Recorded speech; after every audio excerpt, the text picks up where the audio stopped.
Where do you work? I cover energy at the Canadian Embassy in Washington. Okay. I think we should, actually, I'll show you things you probably don't know. Yeah, that'd be, yeah. We'll do them, and, Yeah. we can just do them casually. Right. So yeah, that's our purpose, is to really introduce the national laboratories. So yeah, we'll just go ahead and get started with Doug Arent, who is the, get your, okay, you want to introduce yourself and go jump into your slides? All right. I'm the Deputy Associate Lab Director for Scientific Computing and Energy Analysis, which is a directorate that covers our computing group and our economics and analysis group. It's one of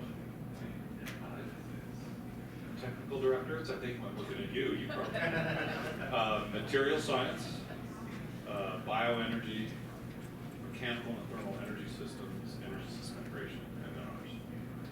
The five. The lab itself, I'll show you a bit.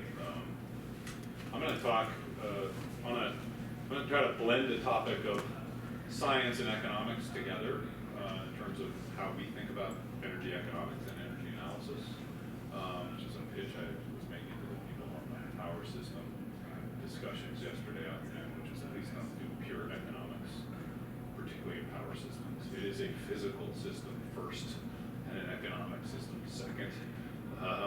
You know, they took care of the economics really easily for the first many hundreds of years here, which was 100 years here, which was a integrated utility. It's like, put the system on, make it reliable, we'll pay you for a rate of return for what you put into it. Now it's changed. It's pretty simple. So I'm going to go quickly. That's the landscape of National Lab. So you're only hearing from 3 of them with maybe some commentary from NETL on what it brings to the table as well, but it's 17 other facilities around the country. They're scattered programmatically across science, national security, and applied energy. The 3 big programs. You don't see them labeled by their style there, but many of them people don't normally think about or hear about. Savannah River, for example. There are large user facilities, not at every lab, but the big labs that you think about are the particle accelerators, Fermi, SLAC, others. That's for science. But many of the other labs have user facilities as well. So, across the board. NREL itself, been focused for 40 years on energy efficiency and renewables. This is kind of the way we think of science and innovation across all of those different platforms. And I'll just, on the economic side, a little bit of a complicated diagram, but it's really trying to comprehensively think, again, from everything that's going on in the science, AI, IT space, to economics, human systems, and the Earth system. So we don't do climate Earth systems modeling. We partner with others who do that. We don't do deep modeling in carbon systems, but we partner with NETL. We don't do deep modeling in nuclear, but we partner with Idaho to do nuclear renewables modeling. And so you'll see some examples of that as we go through it. And we do energy work very much in collaboration with Sandia, Berkeley, PNNL, and half a dozen other labs as well. So it's a network. It's seen from the department as a coalition of national assets, shall we say, and they try to bring the best together. So our view of this is implicit with partnerships, but also trying to be comprehensive in how we deal with the energy, environment, and economics together, which I think is important. I'm going to run through some examples from molecules to markets, because I think one of the big things at a national lab, which is different than a university, which is certainly different than an economics department, is that we create horizontal and deep cross-functional teams where we can pull in an incredibly world-class leading scientist in, for example, I'll call it PV, photovoltaic deposition, and then team that scientist with an economist who might do manufacturing economics, what we'll call techno-economics analysis, and then we'll team that person or that team additionally with a power systems modeler and a power system modeler, then maybe with a market modeler and a life cycle assessment person, and we get to comprehensively pull a team together. It works more like a company, or at least we try to work it more like a company than like an academic institution, even though the outputs that we put out are targeted for high quality, high impact journals, our own publications, and clearly interacting with Congress and stakeholders around the world. Just a couple of examples again. Economics and science, so there's a code here that allows you to do molecular design, to do silicon nano carbon structures, to actually improve the performance of photovoltaic systems. And so there's a combination of engineering and what this does is then guide the experimental work. And then what we do is look for the improvements in the systems. And then what does that performance improvement look like economically, and how do we then propagate that into economic systems and how that moves forward. So a little in the weeds if we get this to work. This is also a little bit on the mechanical side, but it shows you a video of a battery assembly, and it's going to actually go through a little bit of an interesting perturbation. You're going to pull it apart, and what they're doing for this is actually looking for degradation mechanisms, and it's understanding the technical degradation mechanisms that actually go into the lifetime predictions, that goes into the economics of how we actually model batteries either for vehicles or batteries for cell phones or batteries for grids, et cetera, et cetera. And so it's really understanding, again, the technical details and marrying them with the economics. The other thing we do is fundamental resource information. So this is wind at 140 meters hub height. Oh, maybe I skipped a couple of graphs, but the important point here is that if I showed you 80 meters hub height and 110 meters hub height, it's a very different diagram of the United States, very different political conversation, because the southeast has very little wind at 80 meters, but has actually a pretty significant amount of wind, so the dark blue, at 140 meters. And we really want to look forward, and we want to, if we're doing energy analysis, we want to look for future technologies when we're modeling 2030, 2040, 2050. Don't model it off of last decade technology, since that's really important to understand where this is going. And doing that, then we also combine it, and see if I can get this one to work, with million point resolution computational fluid dynamics of all wind turbine that we can then extend when we get onto large scale computers, which are actually at the science labs, not at our lab, to do wind farms. And why do we do this? Because it's really important to understand the wakes from wind turbines, because the wake from the first turbine affects the input wind or the input power of the second turbine and the third turbine and fourth turbine. So let me see if we can show that even further.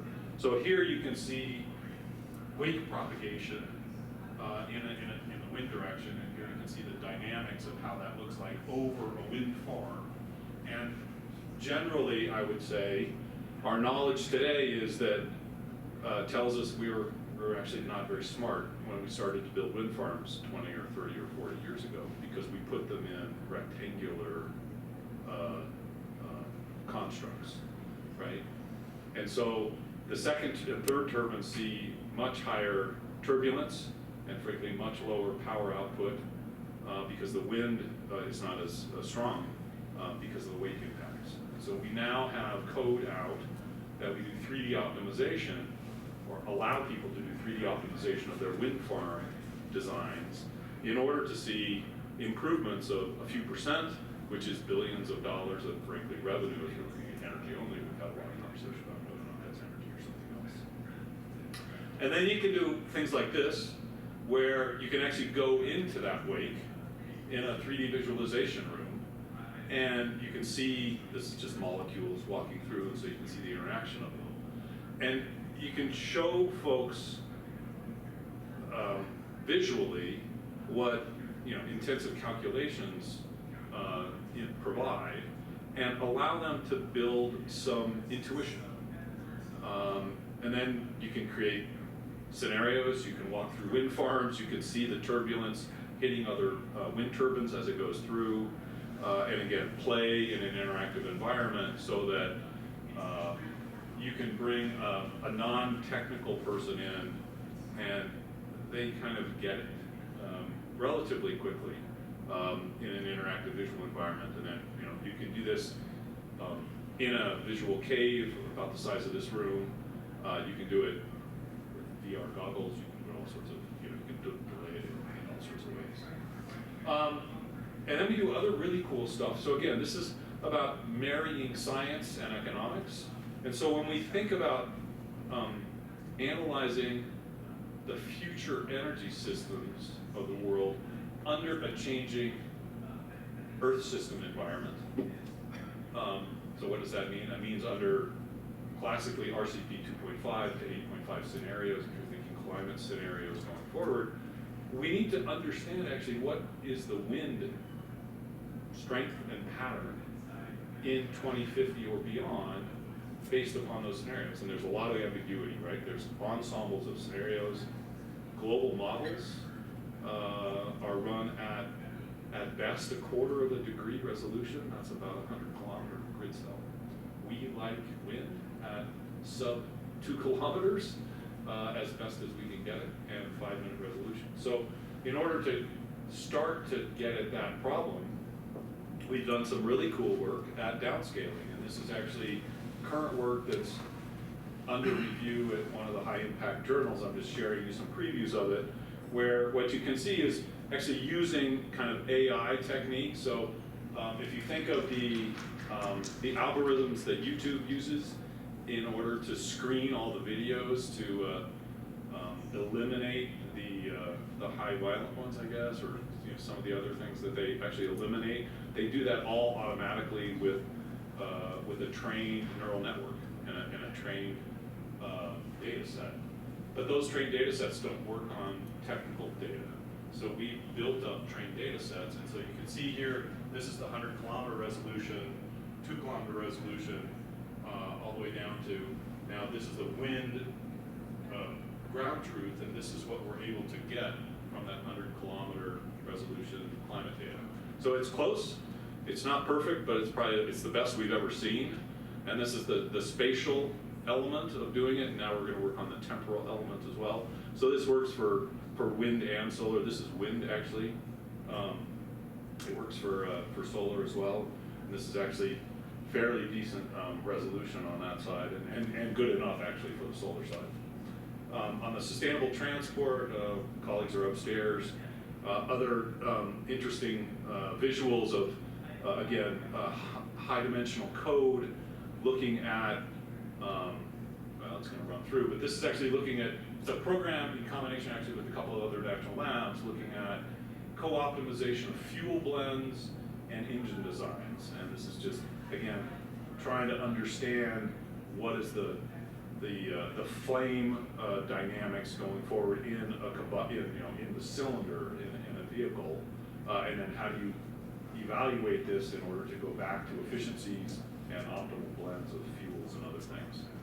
On more the traditional economic side, this is work of our vehicles group that looks at millions of trips, does a co-optimization calculation of looking at if that were served by electric vehicles, either light duty or a mixture of light duty plus multi passenger transport, where should electric vehicle charging stations be with what level of charging? And then the next layer of that calculation is what then is the implication for that distribution system, the power system, and the overall generation profile? And then you get into the economics of when are those vehicles charged, by what technology, et cetera, et cetera. On the system integration side, I'm going to skip that slide. It shows a plethora of different models. There's actually a more complex one here. And this again goes back to my conversation with power systems people, which is, you know, most folks are out here in kind of looking at hourly profiles for a year and maybe extending that or trying to get implications for decadal trends. And they forget that power systems need all of this analysis underneath them. And it is a really critical element because there's so much conversation about power systems at the center of decarbonized economies and using clean electricity for doing clean molecules, that we understand that it's an engineering economic system that needs to be evaluated. And it doesn't have to be all the way down there, but it certainly has to have the conversation with the power engineers. Yeah. Can you comment maybe which of these are available publicly? Reads is available publicly. Anything that we produce is available publicly, but a lot of these are actually other folks. So OpenDSS is public. GridLab D is out in and now that's public. Reads is public now. Plexus is Energy Exemplar, but we're in co-development with lots of other national labs and academia to put out a public high-quality production cost model, that's called.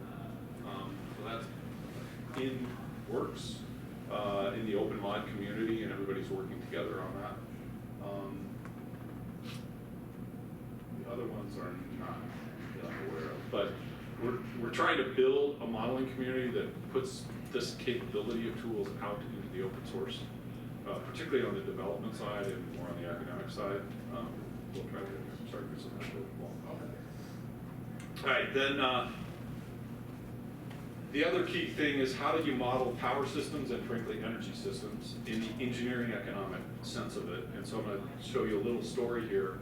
So the U.S. is one of the world's largest, not the world's largest power system, and very complicated. Many nodes, 98,000.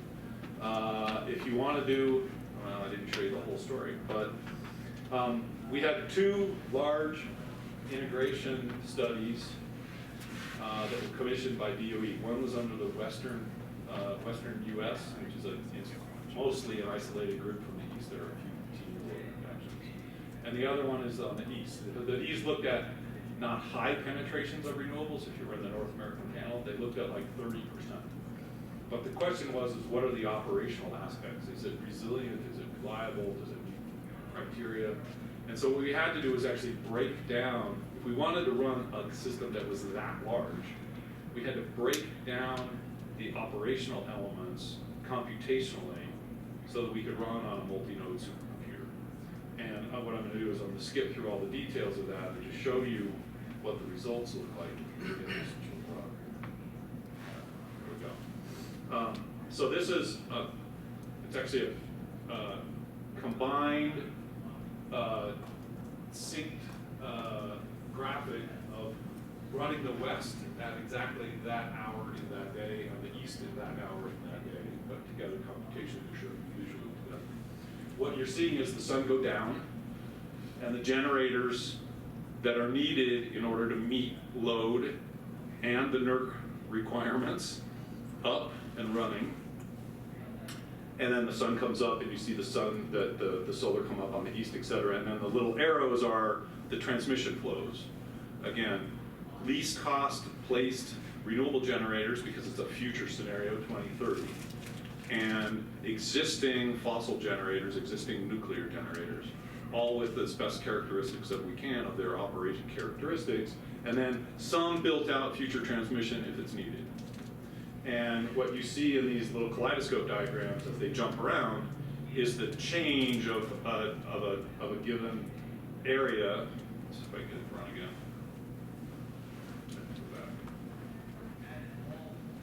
Going from import to export. And so that's change on the large transmission lines.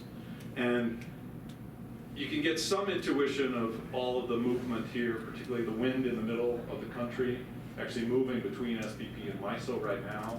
A lot of solar and wind and hydro moving from the north down into California.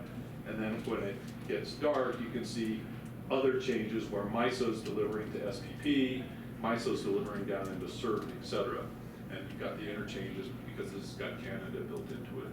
We've improved this model actually quite a bit. We have another study ongoing right now called NARIS, the North American Regional Integration System study, which has Canada and Mexico in it, all combined, all doing this kind of level of work. And it's not so much the power flows here, but actually what you get to look at is then What are the economic trades between regions? You can ask them questions. What if transmission is constrained?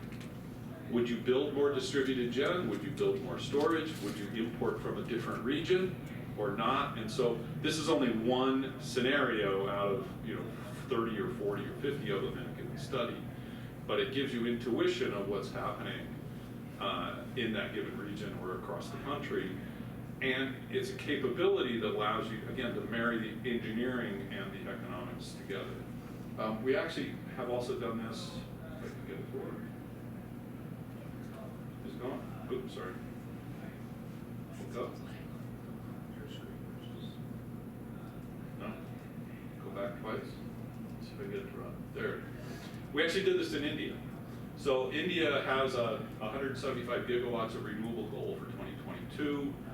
We worked with all of those partners there to do a grid integration study of India. It's the first time it's ever been done for a country that large, a developing country. We worked with the National Power Company Ministry. We got data actually more easily than in the US of every generator and the transmission lines and all that. And I'm only showing you one diagram here, which is the generation profile, but you can actually go to the website. You can look at power flows, or you can look at interstate flows, etc. This offered incredible insights to them about which coal plants they could actually retire and what their regulation needs to move to in order to enhance the flexibility, particularly of their thermal fleet, in order to obtain their renewable energy goals.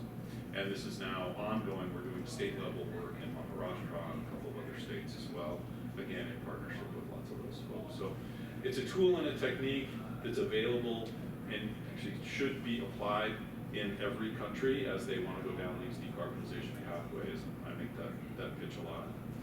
On the modeling front, we are moving very explicitly into multi-sectoral, mindful, aligned models so that we create a toolkit, again, with our lab partners and with our academic partners, so that there's a large toolkit that everyone can either dive deep into or call a component of when they want to do a broader analysis. And so if Shannon and her team are going to do deep characterization of SMRs, we can use that characterization in our production cost modeling or in our capacity expansion modeling, or if we do collaboratively the characterization of hybrid systems. That again becomes a modular component that other people can call on and put into their tools and toolkits. And I have a passion to get particularly this community not to create individual tools for problems, but to create components of a toolkit that everyone can use, and we kind of collectively build up the capability probably. And there are lots of modes of how that can do. This is more for a weedy audience of modelers, so I'll skip through that. So we have some facilities that you've seen a bunch of visualization. We've got a facility that's got multi-megawatt grid inside of it, a power grid plus a gas grid and a water grid, also a simulation environment that you saw there, but also a power systems simulation environment.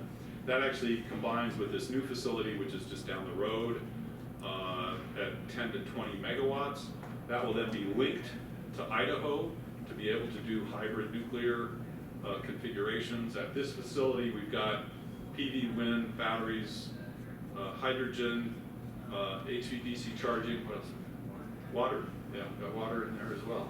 And we've got a moderate computer, shall we call it, high performance computer. It's like 9 lumps. There's the other piece of the Flatirons campus. If you go to NREL, I think the buses will likely go down 93 to there. This is a visual picture of the site now, and then all the linkages with the other labs. Got Sandia up there too. Oh, the storage bank. Yeah, so I'll stop there.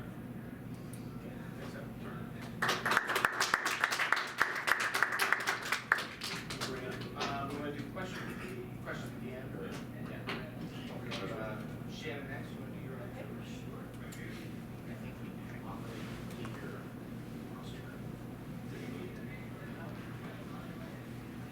So I'll introduce myself while he's finding all of that. So my name is Shannon Bragg-Sitton. I work at Idaho National Laboratory. I've been there for about 9 years. INL is the nation's nuclear laboratory. So I'm guessing that other than the people that I know in the room, you may not know a lot about INL. Is that the case? So what I thought I would do is start with a short 2-minute overview that's out there on the web. You can go back to it later. That gives you a bird's eye view of the laboratory. Gives you a little bit clearer picture of what the expanse of that laboratory is. Here, I can get to it. Okay, it's up. It's just yeah, I on your back, so it's. I figured out how to do that earlier. We were playing with this, trying to figure it out because this can do it much more quickly than I can. That's because you're still in presentation mode.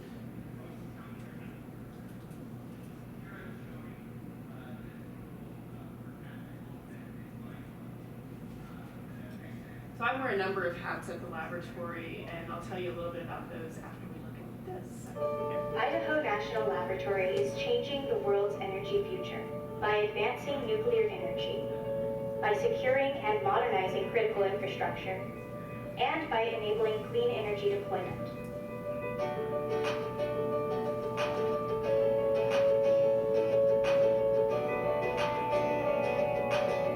This Department of Energy laboratory sits on 890 square miles of Idaho desert, and it's the nation's lead laboratory for nuclear energy research. INL is steeped in energy history. It's where nuclear-generated electricity first powered an American community. It's where 52 original nuclear reactors were designed and constructed. INL is home to the Advanced Test Reactor, the world's premier test reactor, where nuclear fuels from around the world are tested. The Materials and Fuels Complex is home to world-leading nuclear science and technology capabilities, ranging from nuclear fuel development to post-irradiation examination to battery assemblies for NASA's deep space missions. INL provides expertise and capabilities to create new advanced reactors and maintain our current nuclear reactor fleet. INL works with private companies seeking to build small modular reactors. The lab works with industry to protect the power grid and provide tools and techniques to help critical infrastructure recover from cyber and physical events. INL is solving national challenges with energy storage and delivery, and we are making advances in transportation, bioenergy, and other clean energy options. To ensure the workforce of the future, INL promotes STEM education in public schools and offers hands-on experience through internships and postdoctoral opportunities. With dedicated employees, unmatched capabilities, and passion for collaboration, INL is solving some of our world's biggest energy and security challenges. All right, so any questions? As I said, that was something that I thought could cover a lot more of the laboratory than I could in a very short time. So I encourage you to take a look at that, but we'll walk through some more of this. So I sit in the Nuclear Science and Technology Directorate, so there's a lot of other work that goes on in the laboratory under our other mission directorates that were highlighted in there, and I'll just touch on a few of those things. The lab's been around, we're celebrating 70 years. There's a lot of history. We've gone through many different names and management companies, but the bottom line, our mission has been to advance nuclear energy research, and then more recently, a much broader sense of energy resources overall under our current hat of Idaho National Laboratory. INL's been in existence as INL since 2005. And our three key areas that we focus on are advancing nuclear energy, securing and modernizing critical infrastructure, and then enabling clean energy systems. Doug told you about how many laboratories they are, but one thing he didn't note is how they're operated. And for those of you who haven't worked at a national laboratory, may not be familiar that 16 of those laboratories are what we call GOCOs, government-owned, contractor-operated, and one, NETL, is a GO-GO, so government-owned, government-operated laboratory. And it does differ in how things are done. Our laboratory is managed under what's called Battelle Energy Alliance. There's actually 6 laboratories that Battelle manages, but has different partners under each of those management hats, those contracting hats. So you see some of the partners here that are part of our managing contract, and a key portion of this too is our relationship with universities. And most of the laboratories have a similar relationship. A different set of universities work with them a little bit differently. But 5 of these universities, MIT, I can't just say OSU because we have 2 of them, Oregon State and Ohio State, as well as NC State and UNM. Those 5 universities are a part of what we call our National Universities Consortium. And so they are actually officially part of our managing contract. And then we have our regional universities that we work with quite a bit as well. These universities have some sense of a special relationship with the laboratory, but we work with all universities, so I don't want to sound like they have this favored position and those are the only ones we work with. So Doug showed a similar view, a much better, more exciting nighttime view, but we sit over here in eastern Idaho. Idaho is a very large state with a low population, which gives us some of the ability to do what we've done out there over the years.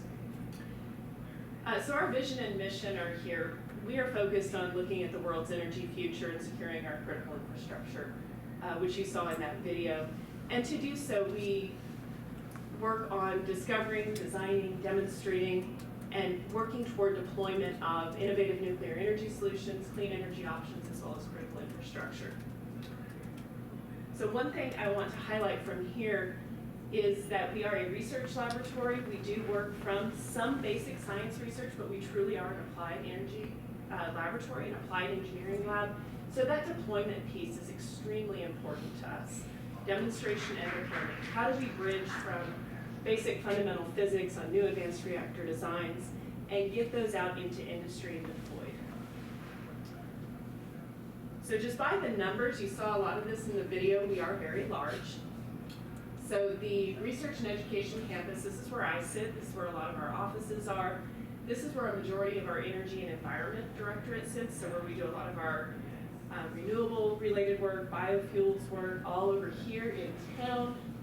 And then west of the site, we have a lot of our nuclear related facilities. So our materials and fuels complex, we have 4 separate reactors that are currently operational in the laboratory, which is, we're pretty excited about that because one of those was just restarted in the last couple of years, under budget and under the originally planned timeline. So that doesn't happen very often, and it's a very unique facility. In addition to that, we have a lot of electrical transmission, and in fact, out here at the site, trying to figure out in this region, this test range, we actually have our own independent microgrid, which gives us a really unique capability to understand microgrid considerations, to go through different scenarios in a very isolated research environment.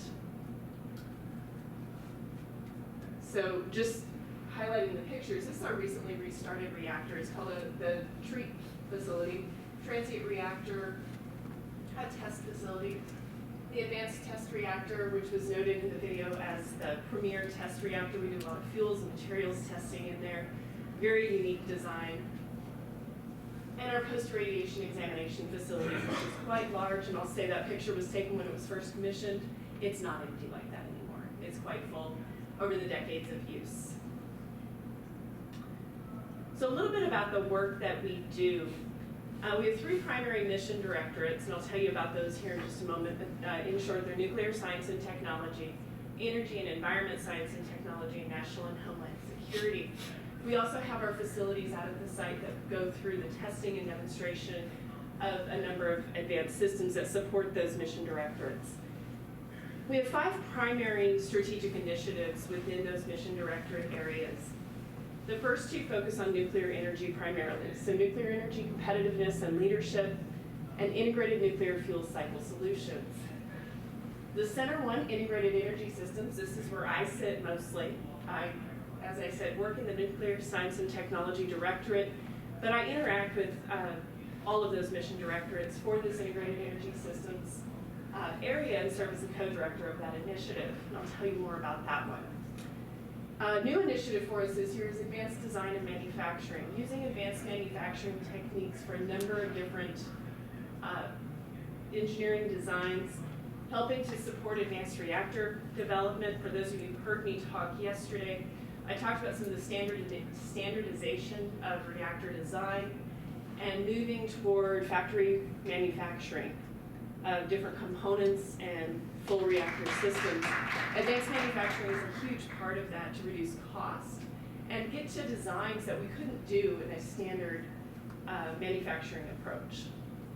And then we have a significant focus on cyber-informed science and engineering as well.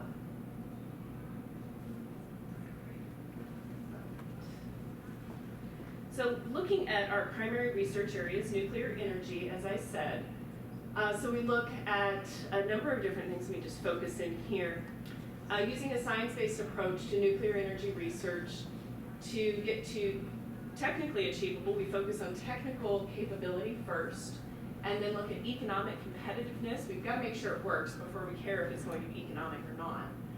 And environmentally sustainable options for the nuclear energy enterprise. So we go through the development, testing, and demonstration at the component level, nuclear fuels and materials. We do a lot of development of advanced modeling and simulation capabilities for that reactor physics component. We lead that program for DOE. We look at the broader reactor systems, and then plant monitoring and safety systems, as well as waste management. In the energy and environment space, this is where we've had a lot of interaction over many years with the Renewable Energy Laboratory, and more recently, the nuclear component of the lab interacting with NREL as well. And again, let me just go to the more detailed portion of that. So conducting research in energy efficiency, renewable energy sources, new material development and demonstration, as well as subsurface characterization, looking at engineering of energy systems, transportation systems. We do a lot of battery testing on behalf of a number of different companies, fast charger development, things like that. Advanced manufacturing sits within the energy and environment space, and then looking at sustainable safeguards for the environment as well. This particular picture focuses in on biofuels, which wasn't mentioned in there, but we have a very large biofuels processing facility. And national and homeland security. We want to make sure that all of our critical infrastructure is secure. We do a lot of work with tracking of nuclear materials, working with the International Atomic Energy Agency with regard to safeguarding of nuclear materials and facilities. And a lot of this research is developed here within this directorate. Being an isolated site, as I mentioned, we have isolated infrastructure to conduct testing. That gives us a very unique capability across the laboratory complex. So a lot of work being done in the area of proliferation or non-proliferation, training of a number of different folks from around the world, and addressing communications security and security of our facilities overall. They do a lot of training courses under this directorate to ensure that as people are ported out to different energy developers, energy resources, and beyond that, they are properly trained in the cyber area.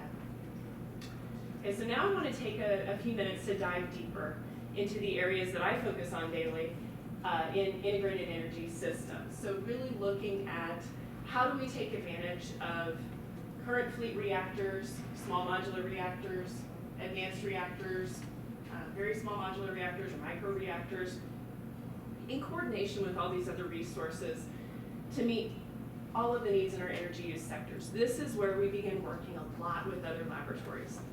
We do a lot of this work, we don't do all of it. And I'll talk about some of the modeling and simulation we do that's down at the technical dynamic system level that then faces out towards some of the other laboratory tools as well. So we do truly want to maximize energy utilization as much as possible to meet all of these needs, where we can then minimize emissions across all energy use sectors. I want to give a shout out to one activity that we've been working on for a year and a half now across the Applied Energy Laboratories. Undersecretary Menzies came to the Applied Energy Laboratories about a year and a half ago and said, "Here are my resources, work together better." And figure out what the right energy solution is for the future. So those applied energy laboratories include the National Energy Technology Laboratory for fossil, Idaho for nuclear, and NREL for the renewable resources. So we are working together to try to provide those solutions for a very broad energy ecosystem. This is in the area of modeling and simulation, in the area of testing, demonstration, and the connectivity of facilities that Doug mentioned is very critical to this, where we have connections across facilities in each of these laboratories. I'm going to tell you a little bit about what INL does in this space. For the integrated energy systems, there's a number of system modeling activities that need to take place. Doug talked about the grid level modeling, capacity expansion, unit commitment modeling that's done out of NREL and their partners. We've taken a slightly different approach, given that we focus down in on one of those technology areas where we begin looking at detailed process modeling. If I'm going to design my reactor or my industrial process to connect, we need to make sure that works from a detailed process standpoint, that everything can be balanced with regard to those energy flows. We then develop dynamic modeling capabilities. Working at steady state is all well and good, but it needs to work dynamically together as we shift energy around from one application to another. So we go through development of those dynamic models, primarily using Modelica, and then we optimize that system. If I'm going to build a system that's integrated, that's tightly coupled, I need to make sure each of those subsystems and components is sized appropriately, based on the resource, based on the need in the facility, based on pricing, and how that works together. So we need to design that system based on a number of different data sets coming in, and then optimize it for economic performance. Technically, we have constraints so that that system will work under a number of different scenarios, and then optimize it from to perform the best that it possibly can within that broader energy market. So I'll show that much larger here in just a second. So those technical and economic assessments take into account a number of different inputs, looking at the markets for electricity, for commodities, where is it located, are there infrastructure capabilities, if I produce hydrogen, is there a way for me to move it, is there a place for it to be stored, is it going to be used close by? All of those things are taken into that initial consideration. Then, as I said, we look at the technology. Do the thermodynamics work? Can we make the energy balances work within this tightly coupled system? And how will we control it? When we talk about coupling something like a wind farm and a nuclear reactor and a chemical processing plant, the time constants within each of those subsystems is extremely different. So we need to make sure at the outset that we can make those things balance. And then we wrap that with that economic potential, looking at how do we dispatch that with a minimum cost of energy, and will that compete in the market that it sits in? And what will happen if we introduce new policies in that market? Will it change the economic viability? What's the sensitivity to these different parameters that could make or break that system? So in short, I'm not going to go through all of these words, but we are focused on, in this particular work scope, connecting technical performance with economic performance. And then looking at the volatility of the system, how does that impact overall system cost and the overall system reliability. So we look at a number of different time resolutions in this and make sure that it is performing well. And our physical modeling of the system goes down to the very refined detail after we look at the initial performance capability. So then we wrap that, as I said, with a financial framework to understand what this cost is, this levelized cost of covering the demand in that particular region. So we have a number of tools that we reach to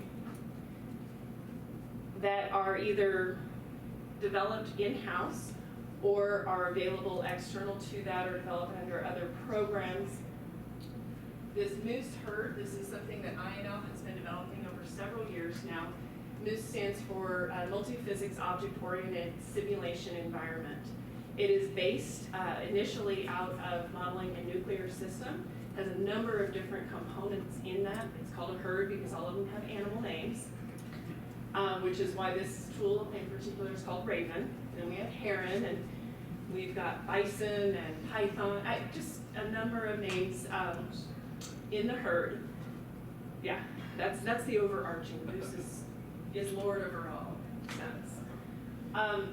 But it brings in a number of these different things. It allows us to look at down to the very fine molecular performance in nuclear fuels, all the way out to the system dynamics as a whole, and then development of these different financial models that wrap around that for optimization. There was an earlier question about open source models. Many of these are open source. Moose is open source. Raven is open source. As we develop new capabilities within that and test them and make sure they perform well, those also are made open source under this Raven environment. Looking just a little bit more closely at how we do that optimization, we look at a number of different input data sets. So what's the demand, temperatures, wind speed, solar irradiation, and we look at data available for particular regions. Now, we don't want to use exact data in our system. We want to train them synthetic time histories so that we're not reproducing the same data over and over and over again, but we use statistically similar data as we go through that optimization to understand the optimal dispatch. Once we've designed the system, built it out with specific component sizes, we want to understand how do we optimally dispatch that in time to meet the electricity demand and to maintain the best economic performance of the overall system that we can.